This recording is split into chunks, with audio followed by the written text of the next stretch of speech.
Reifen. Servus Leute und Freunde des gepflegten Motorradsports. Herzlich willkommen zu einem neuen Video hier auf dem Hobby Racer Kanal. Heute geht's ums Thema Reifen. Aber bevor ihr jetzt sagt, ach, kenne ich schon alles, habe ich schon alles gehört, kenne ich mich super mit aus, bleibt auf jeden Fall dran. Es wird sehr interessant und ihr werdet Sachen erfahren, die ihr so vielleicht noch nicht gewusst habt. Außerdem wird es interessant sowohl für Rennstreckenfahrer als auch für Straßenfahrer. Deswegen auf jeden Fall Video bis zum Ende anschauen. Thema Nummer 1 ist der Reifenluftdruck. Ist ein Thema, was man auf gar keinen Fall unterschätzen sollte, wo aber viele Motorradfahrer sehr fahrlässig handeln. Manchmal einfach aus Unwissenheit, manchmal aber auch einfach aus Faulheit oder einer Kombination aus beidem. Um genau das zu vermeiden, gucken wir uns jetzt genau an, was uns der Reifendruck zu erzählen hat. Die Reifen sind unsere einzige Auflagefläche vom Fahrzeug zur Straße. Das heißt, wenn der Reifenluftdruck nicht stimmt oder falsch eingestellt ist, dann ist hier ein riesiges Problem, was sich dann in schlechtem Fahrverhalten äußert. Das kann sowohl bei zu hohem Luftdruck, aber auch bei zu niedrigem Luftdruck genau der Fall sein. Das heißt, hier können wir dann am Ende Defizite haben beim Fahrverhalten, beim Handling oder auch beim Verschleiß. Alles Punkte, die man natürlich vermeiden können, wenn man den Reifenluftdruck richtig einstellt. Ich habe euch hier mal eine Tabelle eingeblendet, was für Auswirkungen zu hoher Luftdruck, aber auch zu niedriger Luftdruck haben kann. Drückt jetzt gerne mal Pause und schaut euch die Tabelle genauer an. Und keine Sorge, im Verlauf des Videos werde ich euch meine persönlichen Reifenluftdruckempfehlungen noch genauer geben. Die nächste Frage ist, wie oft muss ich denn meinen Luftdruck prüfen? Hierbei müssen wir ganz genau unterscheiden zwischen Straßenfahrer und Rennstreckenfahrer. Straßenfahrer ganz einfach, im besten Fall vor jedem Fahrtantritt. Grob aber würde ich alle 2 Wochen auf jeden Fall mal genauer drauf schauen. Bei mir persönlich ist es so, sobald ich auf die Straße rausfahre und eine größere Tour unterwegs bin und nicht einfach nur auf dem Weg zur Arbeit zum Beispiel bin, dann fahre ich erstmal zur nächsten Tankstelle und überprüfe dort meinen aktuellen Luftdruck. Beim Luftdruck bei den Straßenreifen hat sich mittlerweile ein bisschen was geändert. Früher hat man da immer 2 verschiedene Angaben bekommen. Einmal als Einzelfahrer und einmal eine Angabe mit Soziusfahrer bzw. mit Gepäck. Das wurde mittlerweile ein bisschen überarbeitet und man bekommt von den Reifenherstellern und auch den Motorradherstellern meistens nur noch eine einzige Angabe, die da heißt 2,5 Bar vorne, 2,9 Bar hinten. Okay, das ist jetzt eine schöne Angabe, die hört man überall, kann man sich grundlegend auch drauf verlassen, da macht man im Prinzip erstmal nichts falsch mit. Heißt aber, eigentlich ist diese Angabe auch das, was die Hersteller angeben, um sich rechtlich abzusichern. Das heißt, dass der Reifen in diesem Luftdruckfenster auf jeden Fall garantiert funktioniert. So, jetzt haben wir aber die Geschichte, dass der Reifen vielleicht als Einzelfahrer in einem niedrigeren Druckbereich besser funktionieren könnte.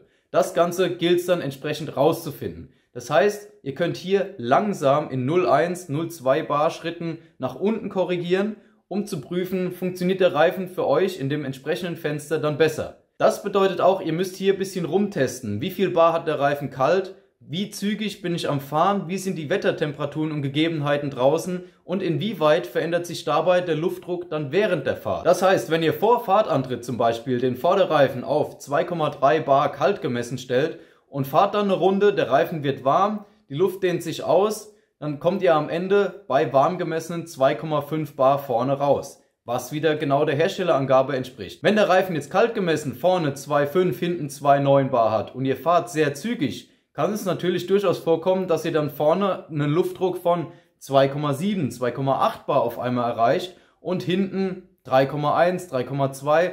Das ist natürlich dann schon wesentlich über dem Herstellerdruck und es kann sein, dass der Reifen dann nicht mehr ordentlich funktioniert und es für euch gefährlich werden könnte.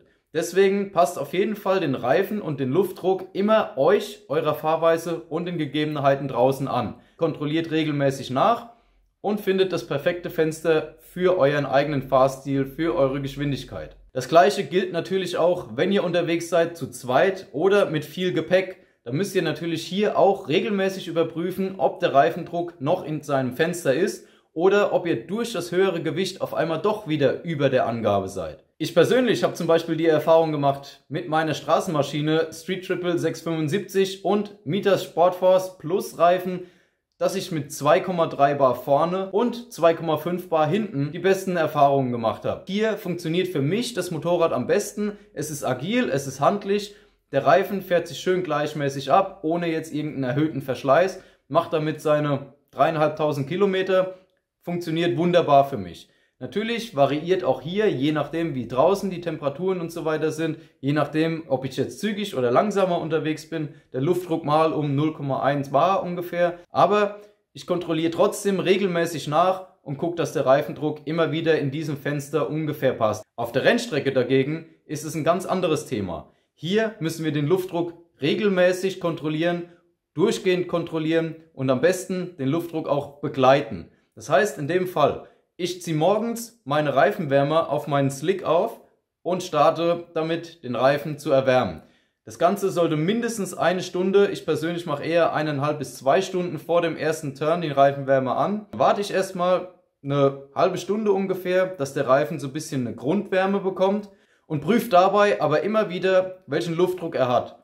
Dabei passe ich dann den Reifendruck regelmäßig auf die Temperatur an, die der Hersteller vorgibt. Das heißt, bei den Slicks auf der Rennstrecke ganz wichtig, handelt nach Herstellervorgaben. Die Slicks haben im Gegensatz zu Straßenreifen einen anderen Aufbau von der Karkasse. Das heißt, sie sind härter und das bedeutet, dass wir dadurch auf der Rennstrecke auch weniger Luftdruck fahren können, als wir es von der Straße gewöhnt sind. Hier hat aber jeder Hersteller andere Vorgaben, wie viel bar er in seinem Reifen empfiehlt. Schaut deswegen immer wieder bei den Herstellern auf der Webseite vorbei, wie viel Luftdruck genau für euren Reifen empfohlen sind, oder schaut bei den gängigen Reifenhändlern wie zum Beispiel auch Renngrip oder Bikereifen24 vorbei. Die bieten alle den Service einer Reifen-Luftdrucktabelle extra für Slicks an. Da könnt ihr nochmal genau zusammengefasst sehen, was für euren Reifen empfohlen wird. Ich verlinke es euch gerne mal unten in der Videobeschreibung, schaut auf jeden Fall gerne vorbei. Wenn der Slick dann für die Rennstrecke so weit vorbereitet ist, dass er mit der Heizdecke den empfohlenen Hersteller Luftdruck hat, dann kann ich zum ersten Turn rausfahren, fahre aber auch direkt nach dem Turn, ohne großartig zu warten, direkt in meine Box rein oder an mein Paddock und messe sofort den Reifenluftdruck nach. Das heißt, ich fange hier nicht an, irgendwie groß zu trödeln, ich ziehe erst die Handschuhe aus, ich trinke erst was oder ähnliches. Nein, sondern sofort, wenn man in die Box reinkommt, als allererstes den Reifenluftdruck kontrollieren. Ganz wichtig. Deswegen aber auch die letzte Runde, bevor ihr in die Box reinfahrt, keine Bummelrunde machen, in der der Reifen dann schon abkühlen kann, sondern durchgehend zügig fahren und auf dem kürzesten Weg durch die Boxengasse reinfahren, Luftprüfer direkt dranhalten, kontrollieren, was habt ihr für einen Reifenluftdruck beim Fahren gehabt. Konntet ihr die Temperatur vom Reifenwärmer halten oder hat der Reifen abgebaut, das heißt Luft verloren, das heißt ihr konntet die Temperatur nicht halten oder ihr wart sogar so zügig oder die Gegebenheiten draußen, Asphalt, Lufttemperatur und so weiter waren so hoch, dass ihr vielleicht sogar über den empfohlenen Herstellerdruck gegangen seid. Dann in diesem Fall sofort den Reifenluftdruck anpassen auf die Herstellerangabe während der Fahrt. Das heißt, es bringt euch nichts, wenn ihr die empfohlenen 1,6 bar zum Beispiel drauf habt, wenn der Reifenwärmer drauf ist, sondern ihr braucht die 1,6 bar während der Fahrt. Deswegen sofort kontrollieren und entsprechend nachbessern. Heißt als Fazit bezüglich Reifendruck, sowohl auf der Straße als auch auf der Rennstrecke gibt es sowohl Vor- als auch Nachteile, wenn man von dem angegebenen Herstellerdruck abweicht und den Reifendruck etwas erhöht oder niedriger macht. Das Ganze hier nochmal als Tabelle aufgelistet, könnt ihr nochmal genauer schauen, welche Vor- und Nachteile es haben kann. Im Grunde aber bitte immer der Hinweis, haltet euch an die Herstellerangabe und spielt von hier aus dann in kleinen Schritten 0,1 bis 0,2 bar eher nach unten als nach oben und schaut da, dass ihr das perfekte Fenster für euch und euren Fahrstil findet. Kommen wir als nächstes noch zum Thema Reifenbild. Ich will das jetzt hier nicht im Detail ansprechen, dafür wäre das Video jetzt natürlich viel zu kurz. Aber das Reifenbild kann euch natürlich verraten, ob ihr auch im richtigen Temperaturfenster, im richtigen Luftdruckfenster von dem Reifen unterwegs seid. Das Reifenbild auf der Rennstrecke sollte dabei dieses typische Fischschuppenmuster sein. Da seht ihr, dass die beste Verzahnung vom Reifen zur Straße gewährleistet ist. Bei Straßenreifen dagegen ist es ein bisschen anders. Da erreicht ihr nicht diese Temperaturen, wie jetzt auf der Rennstrecke ein Reifen haben kann, sondern da müsst ihr ein bisschen genauer darauf achten, ob der Reifen entsprechend schön aufgeraut ist, ohne dass er jetzt irgendwelche Ausreißungen oder ähnliches hat und eine schöne Verzahnung vom Gummi mit dem Asphalt stattfindet.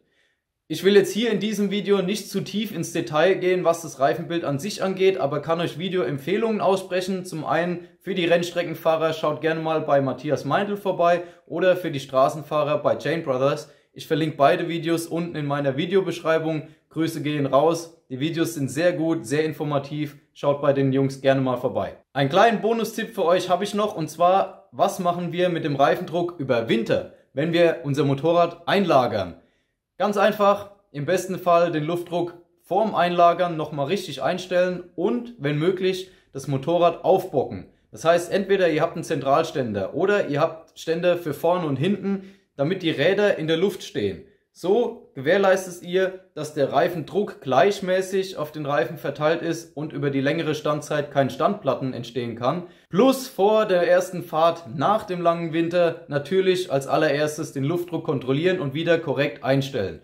So gewährleistet ihr, dass es den Reifen immer gut geht, dass sie nicht vorzeitig altern, dass ihr lange was an den Reifen habt, dass ihr keinen Standplatten habt und dass die Sicherheit am Ende immer wieder gewährleistet bleibt. Mehr zum Thema Reifen lagern erfahrt ihr gerne im nächsten Video von mir. Das heißt, hier gehen wir aufs Thema ein, wie man Reifen richtig lagert, sowohl Straßen- als auch Rennreifen. Wie legt man sie am besten hin? Sind sie auf der Felge oder sind sie ohne Felge gelagert oder, wie eben schon genannt, noch auf dem Motorrad verbaut? Hier kümmern wir uns dann genauer drum, um zu vermeiden, dass die Reifen vorzeitig altern und dass sie immer in einem guten Zustand bleiben. Wenn euch das auch interessiert, dann vergesst nicht jetzt hier unten Kanal abonnieren. Wenn euch dieses Video hier gefallen hat, lasst gerne ein Like da. Und wenn euch noch irgendwas zum Thema Reifen einfällt, was ich in ein kommendes Video einbauen soll, dann natürlich wie immer gerne unten kommentieren oder mir direkt auf Instagram schreiben. In diesem Sinne bedanke ich mich wieder mal fürs Zuschauen und wünsche euch einen angenehmen Tag. Bis dahin, macht's gut. Ciao, ciao.